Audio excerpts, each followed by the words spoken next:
días otra vez, bienvenidos, bienvenidas todas y todos.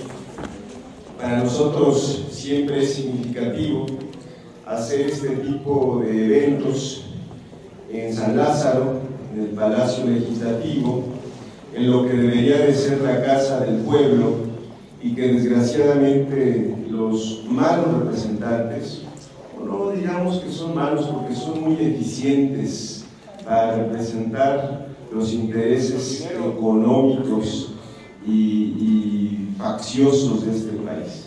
Para eso son buenos representantes. Son malos representantes con la gente.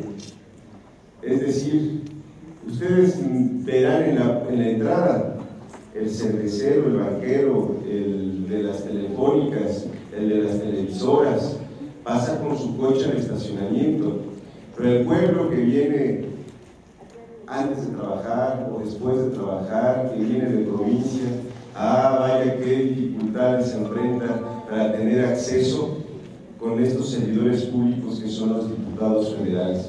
En fin, es algo que hay que señalar, que aunque parezca obvio, me parece que siempre es, en mi caso, gratificante hablarlo y decirlo frente a gente que lo escuche, porque cuando hablamos en tribuna, cuando no se nos insulta, están bostezando o están en otros temas. Esa es la realidad de cómo se han podrido los poderes públicos en este país y cómo nosotros sostenemos la tesis de Andrés Manuel López Obrador de que hay una mafia que ha secuestrado al Estado.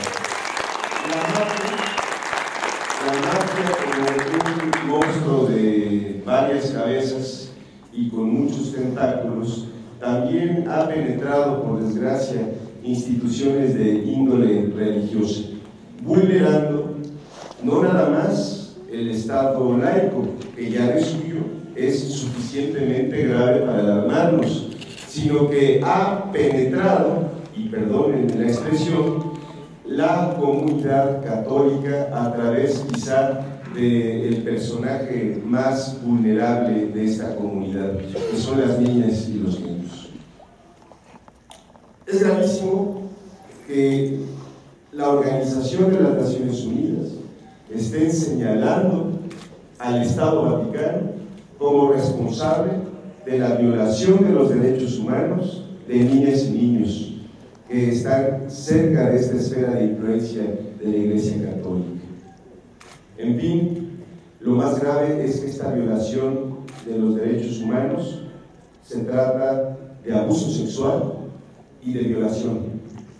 Y es algo que nosotros no podemos callar y que no podemos admitir. Por lo tanto, y solamente dejando esta introducción, porque yo no vengo aquí a decir más que agradecer la presencia de nuestros invitados, venimos a escuchar a una protagonista, una activista de nuestra ciudad que se ha convertido en parte de lo que nosotros, nosotras, hacemos nuestro como una bandera de repudio a esta forma de actuar de algunos malos representantes de la Iglesia Católica. Yo lo decía el lunes, a mí me parece que Juli es muy respetuosa, como católica que es, de la creencia religiosa de todas y de todos nosotros. El que la tenga y el que no, porque de eso se trata el Estado laico. Y sin embargo, el que haya hecho suyo, a partir de lo que expresa en este libro magistralmente escrito por Óscar Donizetti, me parece que amerita y ameritaba hacer un evento con ella y con quienes me acompañan en la mesa, y sobre todo con ustedes aquí en la Cámara de Diputados, en el recinto de San Lázaro, que la verdad siempre, como se imaginarán, la controversial figura de nuestra compañera ha generado algunos interactivos extras, pero la verdad es que tratándose de ella siempre acaba siendo un halago y un reconocimiento, porque cuando hay resistencias de que entre a esta guarida de sinvergüenzas, pues la verdad es que para ella debiera de ser algo sumamente importante y de reconocimiento. En fin, vamos adelante. Creo que vamos a empezar con nuestro compañero Ernesto Pereira, quien viene en representación de Edgar González Ruiz. Le pido un aplauso.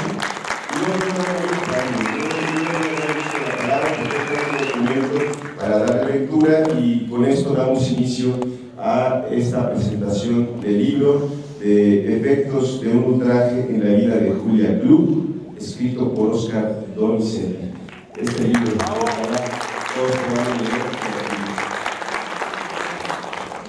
Buenos días. Yo quiero agradecer en nombre de Edgar González Ruiz el que se nos permita dar esta pequeña semblanza. Julia Klug, defensora del Estado laico. Nacido de la lucha de los liberales del siglo XIX y de la gesta de la Revolución Mexicana, el Estado laico, ajeno a cualquier credo religioso, es fundamento de progreso y libertad. Frutos del laicismo son libertad de expresión, la educación pública libre de fanatismos religiosos, el matrimonio civil, el derecho al divorcio y en general los que hoy se conocen como derechos sexuales y reproductivos, el derecho al aborto y a la diversidad sexual, entre otros. Son libertades que vivimos en la Ciudad de México, pero que muy pocos se atreven a defender a costa de su integridad y de su vida. Un caso excepcional es el de Julia Klug, cuya lucha en defensa del Estado laico la hace digna de heredar del legado juarista y protagonista de una gesta de valor histórico. Desde el 2006, enfrentando las agresiones y amagos de sectores y personajes poderosos de la jerarquía católica, así como del gobierno ultraderechista de Felipe Calderón, Julia comenzó a manifestarse frente a Catedral, e incluso con un valor admirable, llegó a hacerlo dentro de ese recinto. Conocí a Julia en el año de 2007, cuando fui a buscarla al Zócalo para manifestarle mi admiración y respeto moral por la valiente denuncia que cotidianamente hacia los proyectos políticos del clero y de los abusos de las curas pederastas. Ella estaba haciendo lo que en ese momento nadie se atrevía a hacer: salir a la calle, a las puertas mismas de Catedral, para defender los ideales juaristas. En mantas, pancartas o cartulinas explicaba de manera clara y sencilla la necesidad de defender la educación laica, de evitar la intromisión del clero en las filas militares, de apoyar la despenalización del aborto, etc. Era como si el espíritu de Ignacio Ramírez, el nigromante, uno de los liberales más valientes y más radicales de la Reforma, hubiera encarnado en una mujer del pueblo, mexicana por adopción pero nacida en Guatemala, como lo fue también la madre de Belisario Domínguez, héroe que sigue siendo modelo de valor cívico. Una mujer sencilla, nacida en otro país, nos estaba poniendo el ejemplo a millones de mexicanos de cómo cumplir con nuestro deber cívico, pues en su lucha ha sufrido de persecuciones y ataques de todo tipo. Ataques que incluyeron demandas judiciales por parte del arzobispado, que cuenta con el respaldo de una agrupación de abogados autodenominados católicos, así como amenazas, insultos, golpes y las actitudes tendenciosas de desdén o de franca agresión por parte de muchos medios de comunicación, donde sectores clericales tienen una fuerte influencia. Menciono algunos ejemplos de esas agresiones que pude documentar y en ocasiones presenciar. El domingo 7 de octubre del 2007, Julia fue atropellada por una camioneta blindada de Norberto Rivera, mientras ella se manifestaba en contra de la educación religiosa en escuelas públicas y de que la Iglesia pueda poseer medios de comunicación. Es decir, solo estaba expresando en forma abierta, directa y valiente el sentir de muchos mexicanos. He podido ver cómo gente fanática llega a insultar o a provocar a Julia, mientras que muchas otras personas, incluso visitantes del extranjero, le manifiestan su apoyo porque ella se atreve a defender la libertad y a cuestionar el poder del clero. Al manifestarse contra el clero, precisamente en la época del gobierno católico y militarista de Calderón, ella arriesgaba su vida. El 4 de abril del 2010, domingo de Pascua, acudí a visitarla a Julia en el lugar donde habitualmente se manifestaba, afuera de Catedral.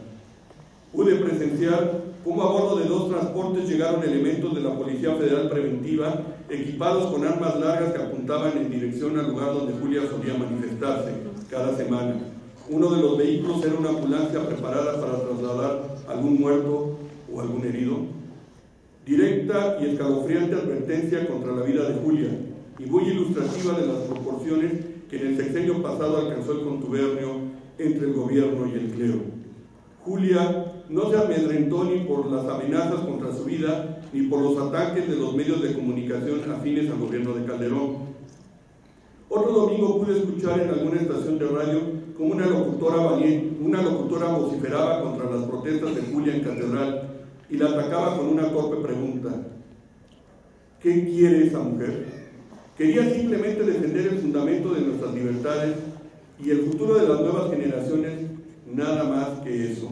Aquí nada más quisiera agregar que, por ejemplo, cuando se averiguó de quién era la camioneta blindada que traía Norberto, resulta que era de Carlos Peralta y estaba a préstamo. Es cuanto, y muchas gracias por su atención.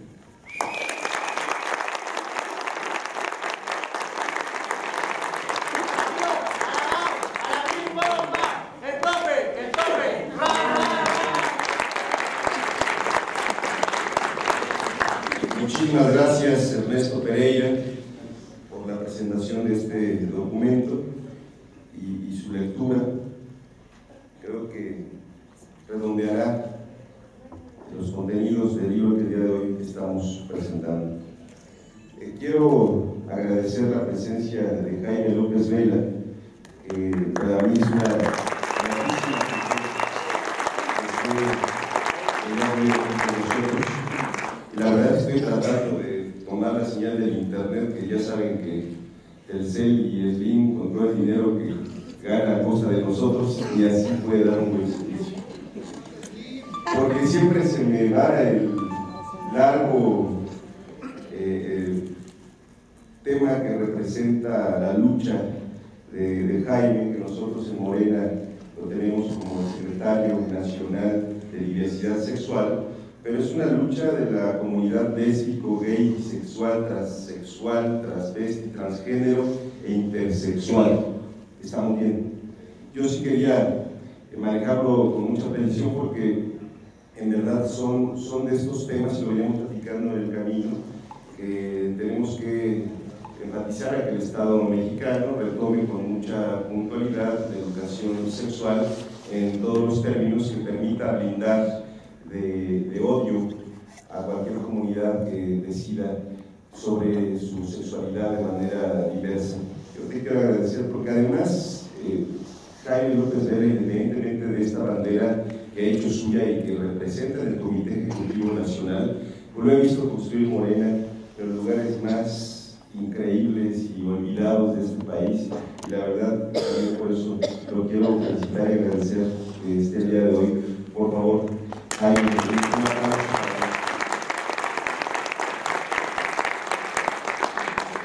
Muchas gracias, buenos días. Yo no sé si Julia, Gerardo y Oscar se propusieron esta fecha para presentar este libro, pero yo quiero comentarles que hoy, este día, en 1859, Benito Juárez estaba expidiendo la ley sobre el matrimonio. Es muy simbólico, pues, que en este momento se esté presentando esta obra, porque ese logro tan importante que haría Juárez en ese momento de arrebatarle a la Iglesia la vida privada de la sociedad, pues es el que hoy pretenden de nuevo expropiarnos, ¿no? Esta lucha incansable que nuestra querida Julia ha venido haciendo, esta lucha que Julia ha dignificado con su persona, exponiéndose a agresiones, agravios, a insultos, es la lucha histórica de nuestro país.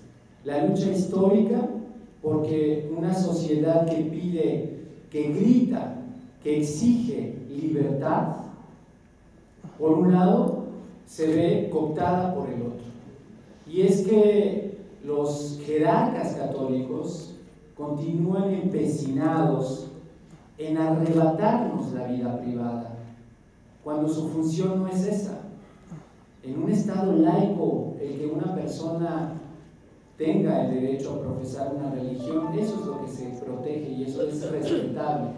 Cada uno es libre de decidir a partir de cualquier religión buscar un contacto con esas fuerzas divinas a las que los seres humanos buscamos respuestas a las preguntas que nos hacemos constantemente. Y ese es el origen de la religión. El problema es que aquí lo han desvirtuado.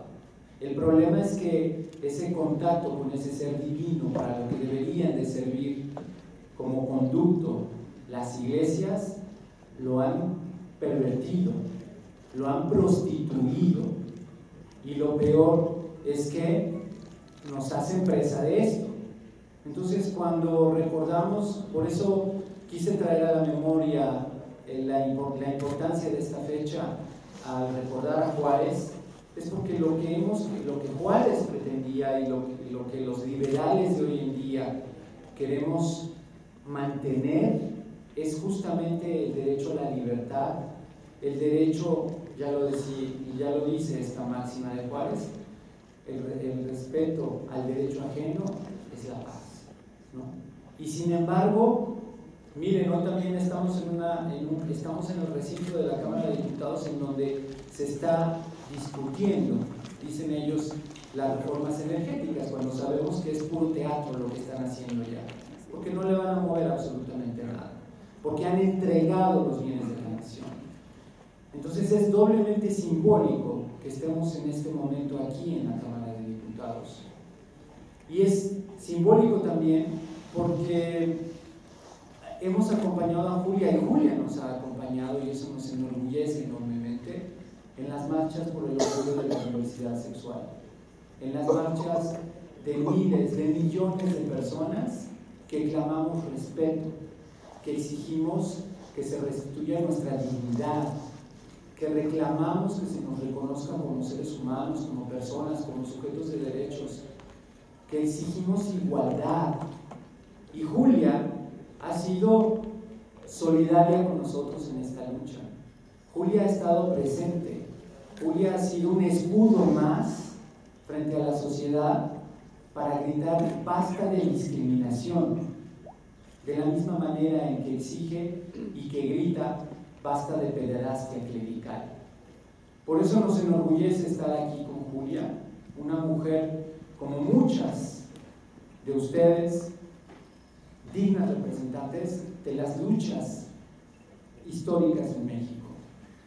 Julia además nos recuerda que el problema latente que existe en México es la expropiación que han hecho de nuestra sexualidad, porque se atreven a ponerle barreras a que una mujer ejerza libremente sus derechos sexuales y reproductivos, a que una mujer disponga libremente de su cuerpo. Y son hombres, además, los que se atreven a votar que una mujer no pueda disponer de su cuerpo. Es un doble agravio todavía. Es un doble agravio que las mujeres no tengan entonces el derecho a decidir per se.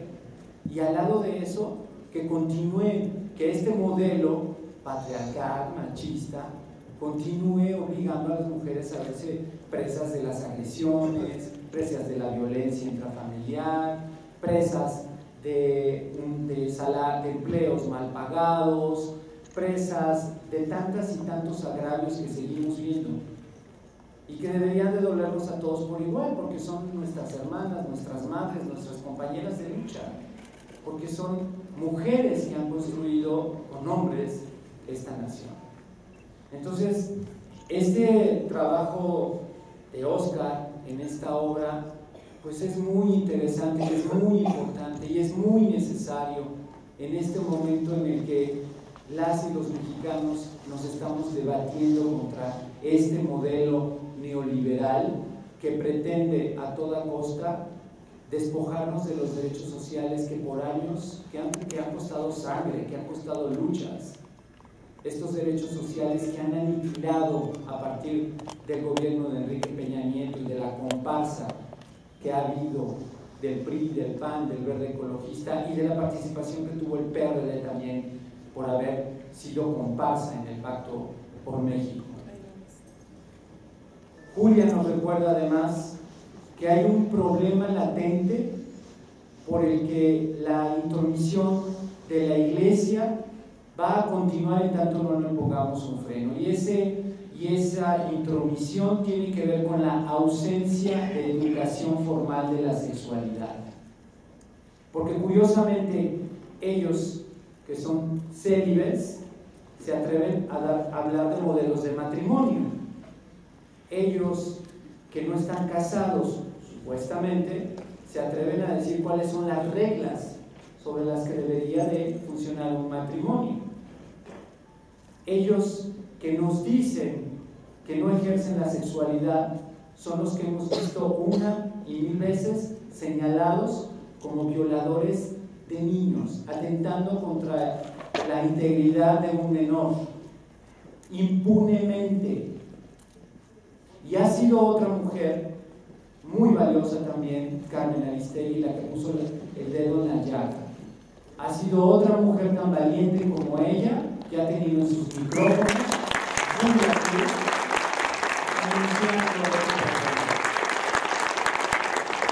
y por eso para nosotros, desde la comunidad de la diversidad sexual, nos sentimos muy contentos, muy orgullosos de tener a una Julia Klug que despierta conciencias, que hace un llamado, que hoy nos ha reunido aquí porque su lucha es la lucha de muchas y de muchos de nosotros, que buscamos respeto, dignidad, igualdad, justicia, y que somos también, porque hay que decirlo también, insisto, respetuosos de las religiones, respetuosos de quien profesa una religión, pero que no podemos dejar de alzar la voz frente a la impunidad con la que se manejan jerarcas católicos, pederastas potenciales, sin que veamos a ninguno en la cárcel. Así que felicidades Julia, felicidades Oscar por habernos congregado. Nos da mucho gusto que esta obra salga y estamos seguros que esto será un elemento importante para que a partir, ya lo decía yo, de que sigamos pugnando como lo estamos haciendo nosotros, el que la educación formal de la sexualidad sea una realidad, terminemos y nos liberemos de estas cadenas que los jerarcas católicos y las iglesias continúan, imponen y que nos imponen y que nos impiden ejercer libremente la sexualidad. ¿Y saben por qué lo hacen? Y con esto me gustaría concluir. Porque una persona que es liberada desde la sexualidad, desde lo más íntimo que es su ser propio, el reconocimiento y el contacto con su cuerpo, jamás permitirá ser sujeto ni objeto de chantajes, de presiones, y por eso ellos se mantienen y como justamente quienes pretenden dirigir nuestras vidas, quienes pretenden decir qué hacer con nuestros cuerpos, quienes pretenden mandar sobre nuestras voluntades con el cuento de que no tendremos un espacio en esos espacios divinos, en esos terrenos divinos, cuando de lo que se trata, y creo que en eso coincidimos muchos, es que si hemos venido a esta vida es para ser felices. Claro. Y ser felices es ser felices.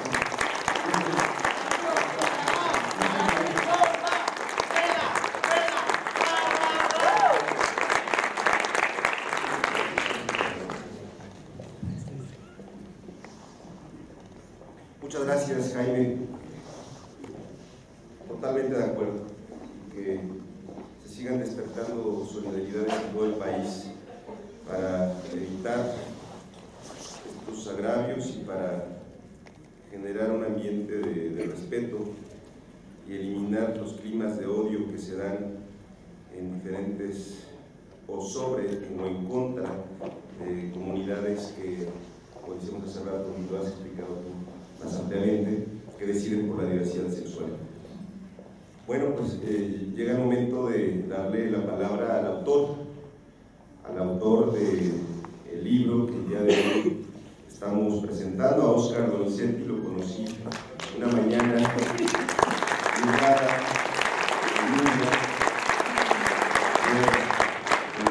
brigada un poco preocupado porque resulta que no era la escuela con las características que necesitábamos para hacer el meeting informativo que estuvimos haciendo.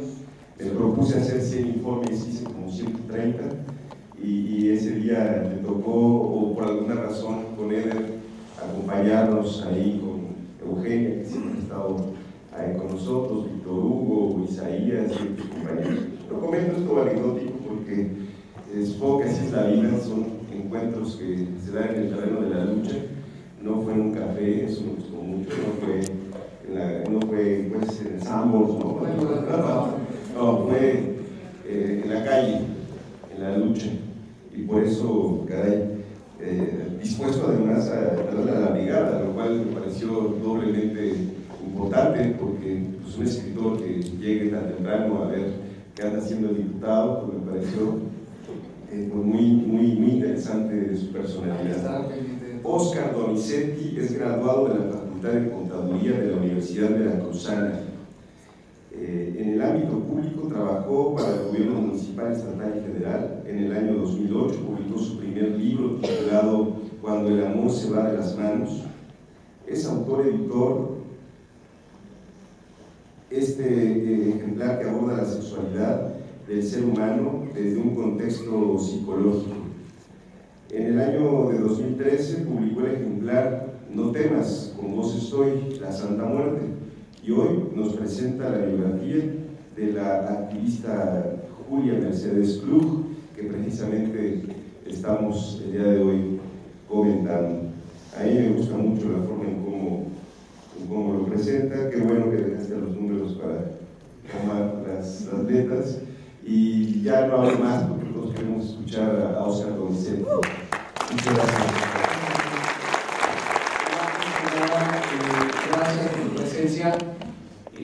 Estamos los que tenemos que estar aquí, los que estamos comprometidos con hacer este cambio. Por ahí alguien dijo, para salvar a la patria, nunca falta el que se va ni sobra el que llega. Son frases de Luciano Carranza. Y con eso quiero abrir este espacio que me dan. Gracias por permitirme estar aquí, por permitirte a Julia sacar a la luz esa lucha que muchos de ustedes se preguntarán cómo se inició.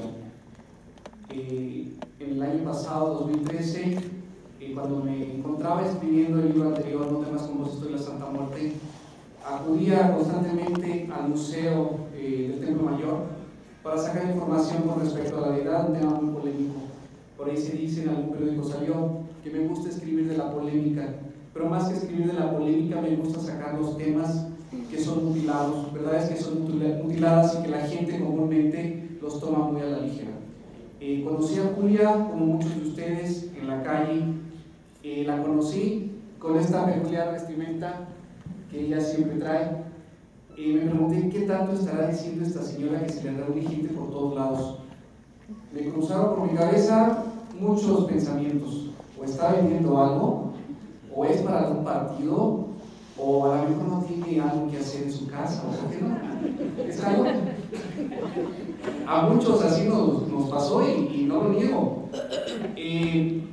Estamos hablando del mes de enero, precisamente, cuando me llega un video a mi página de Facebook con un tema muy polémico que decía: soy católica pero no pendeja.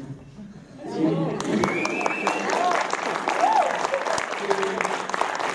Ese video le dio la vuelta al mundo. Tengo entendido que lleva alrededor de 3 millones de visitas, y para colmo de males es un video donde se habla mal de ella. Ese video lo hicieron un grupo que se hace llamar Católicos Somos. Dije, la señora no está tan loca como dicen, como para tener 3 millones de visitas en una red social. Prometí a la persona que me mandó ese video buscarla y conocer a fondo la lucha de Julia y del por qué se viste de papa, del por qué se viste de monja sexosa, que a muchos les gusta eso. ¿Por qué le manda a saludar a su mamá papa? Entonces dije un día, bueno, prometí a buscarla. Fue mi mejor regalo de Reyes, el 6 de enero cuando llego a verla, y veo que en sus lonas ella tiene algunas frases que yo había ocupado en mi libro anterior, frases o versículos de la Biblia. Dije, la señora no anda tan perdida, o sea, de loca no tiene nada. Entonces, vale la pena indagar y seguir esta luz a fondo. Llegué, me acerqué con ella y le dije, oiga, ¿me puedo tomar una foto?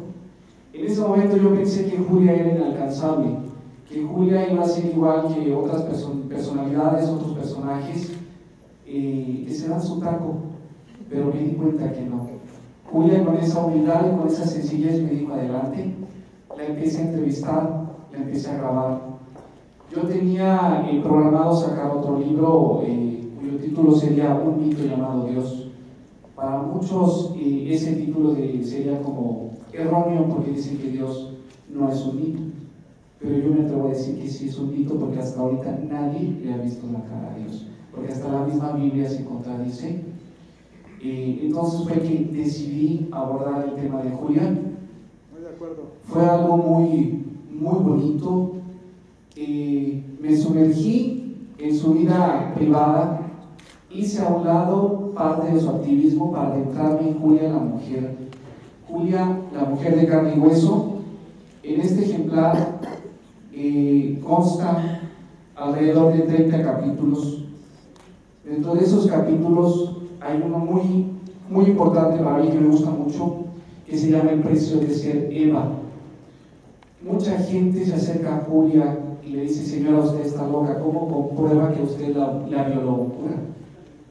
No creo que a estas alturas del partido alguien le quiera hacer un examen médico a Julia para verificar si realmente fue ultrajada. Eso está grabado en la memoria de cada ser, en la piel de cada persona que ha tenido la desgracia de estar en el momento equivocado.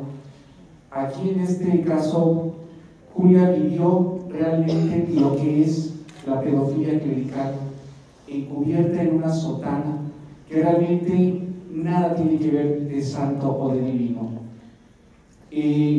Lo que es la introducción a este libro lo hice algo muy breve, pero también puse una dedicatoria que se las quiero leer a todas aquellas almas inocentes que sucumbieron ante las garras del depredador sexual y que imploran hacia la justicia. Individuos que exigen castigo ejemplar a sus agresores, ya que la meditación y la oración a la que son destinados sus respectivos perpetradores no es suficiente. Un ayuno, una plegaria o la simple reflexión como ejemplo de castigo, que yo sepa, no reconstruye un himen desflorado o un ano ultrajado, ya que las secuelas en la vida futura nunca serán resarcidas. El castigo divino se va ganado a pulso, pero la ley de los hombres también los espera con muchas ansias. Esto va para los líderes religiosos. Es un tema polémico y desgraciadamente San Juan Martínez no nos pudo acompañar porque también está promocionando uno de sus ejemplares. Ella nos decía, señora Julia, si quiere nosotros yo la puedo recomendar como una editorial. Optamos por no hacerlo así. Se corría el riesgo de que este libro lo censuraran, lo vetaran y lo dejaran dormir. Entonces me dice Julia, pues como tú veas. Yo le digo, me interesa más que este tema salga a la luz, porque sé que de entrada me pueden pagar por el tiraje, pero voy a perder todos los derechos de esta obra y yo sabré a dónde lo llevo a promocionar, a quién se lo vendo, ¿sí? Porque se lo voy a vender a gente que realmente está comprometida con la lucha de Julia, gente que la ve más allá de la papisa del andador, como comúnmente se le dice, y que sabe que Julia, esta historia la ha escrito con sangre derramada en su persona y sangre derramada por la muerte de su hijo, que ese es el precio que Julia tuvo que pagar por estarse manifestando. Después de este ejemplar, yo sé que más de uno de ustedes le va a cambiar la perspectiva de pensar con respecto a la imagen de Julia Club. Les quiero leer un capítulo que me gusta mucho, es el capítulo 20. Se titula La justicia mexicana vendida al mejor postor. No hay razón alguna para que las leyes de nuestro país se hagan las desentendidas con tantos crímenes de pedofilia que ocurren continuamente en esta sociedad que anhela castigo para los culpables. La religión católica no se cansa de señalar los pecados que su feligresía comete, los hace confesarse, les impone una penitencia y a veces hasta los excomulga. Y yo pienso que a Julia ya está más que desacomodada de la religión católica, pero vean cómo lo festeja. ¿Verdad, Julia? Así es.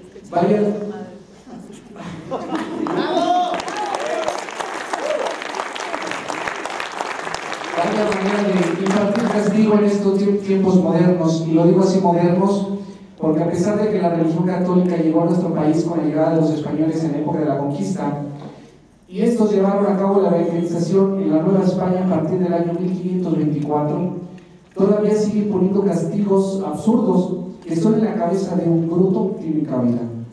La pedofilia clerical en nuestro país está absolutamente protegida por el gobierno y sus leyes. No es solo un pecado lo que los clérigos han cometido, también es un crimen, un delito que debe ser perseguido por la ley de los hombres. Pero en nuestro país esto parece ser una utopía, más bien una pesadilla de que las víctimas todavía no pueden despertar.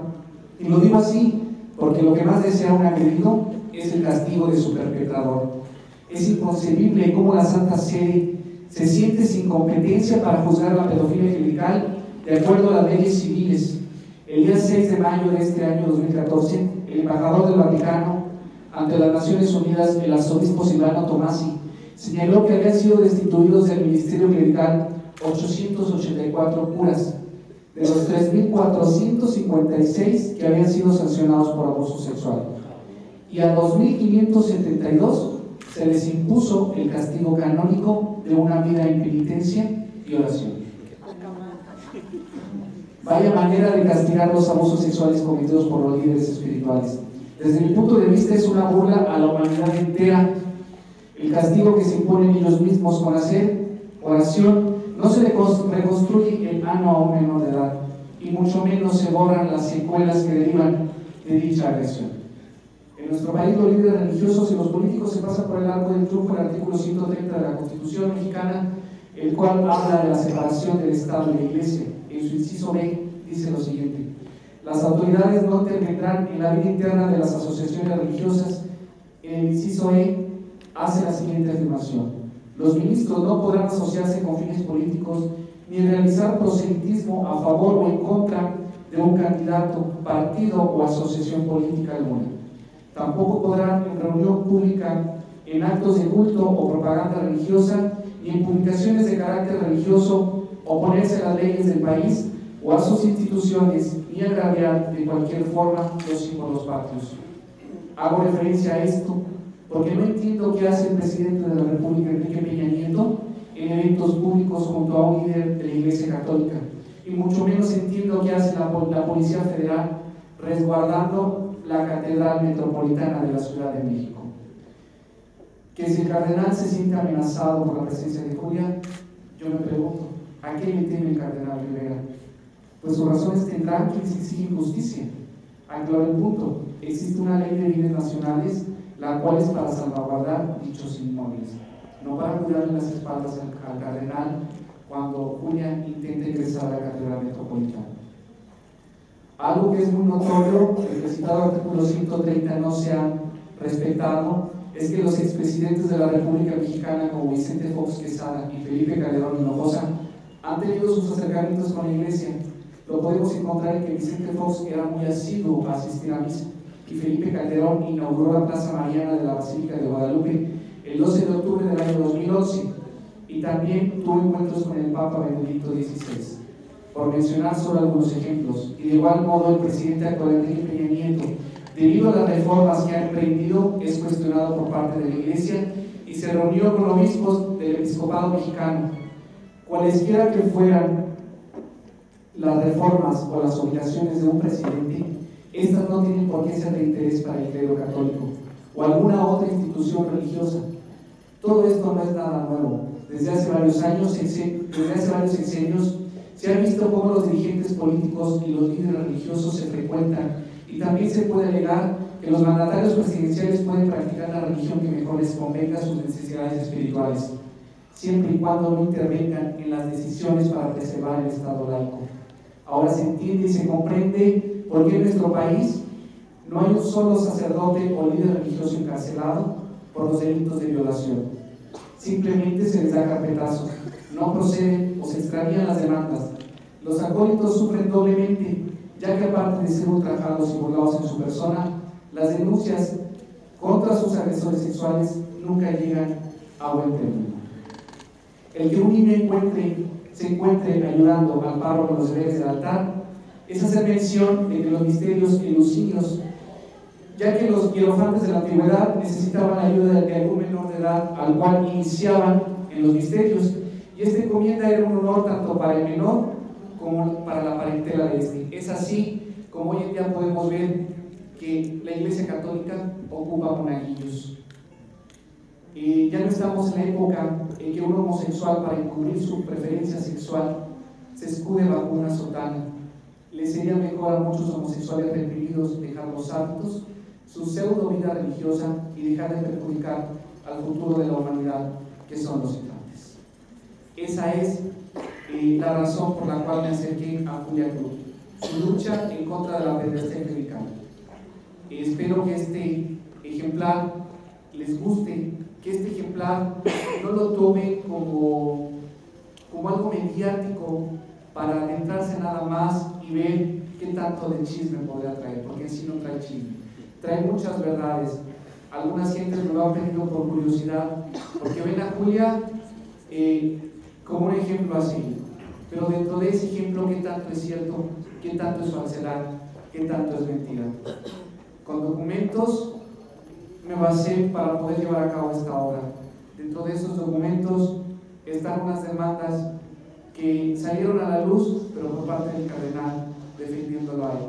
Mas esas demandas nunca salieron a la luz defendiendo a Julia Cruz y dándole derecho de réplica. Es aquí donde se encuentran esas demandas por vez primera. Yo quisiera pedirle a Julia, y me voy a adelantar un momento, le pido permiso aquí al diputado, para que Julia nos explique a todos brevemente cómo sucedieron esos hechos a las afueras de la Catedral Metropolitana.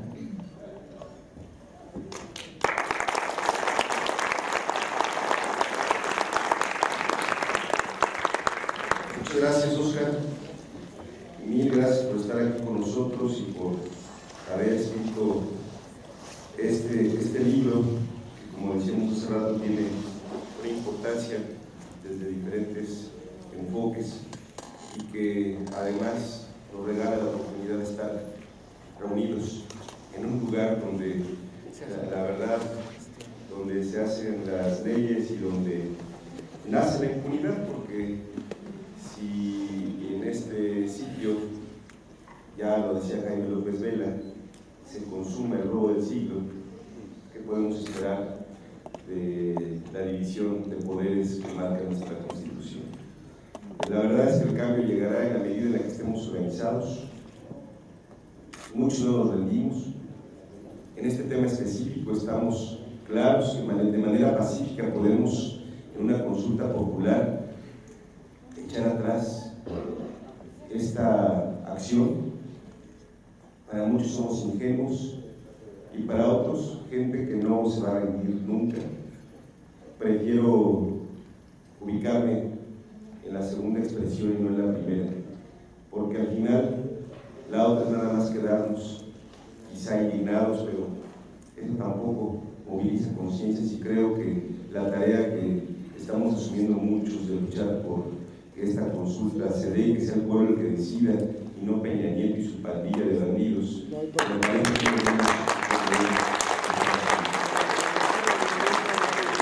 Bueno, hago el comentario además para que esté tranquila, Julia, que se sienta, no en su casa porque sería como muy chocoso, ¿no?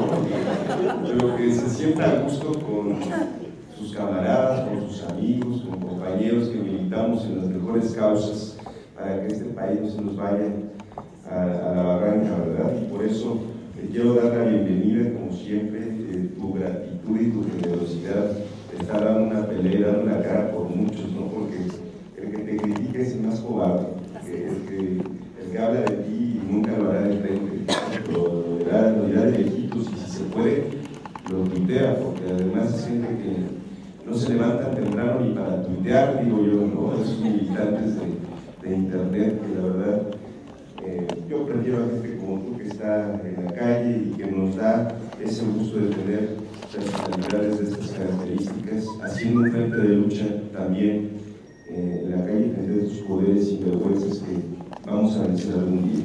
Y bienvenida, tienes el uso de la palabra, Julia, gracias por estar aquí con nosotros.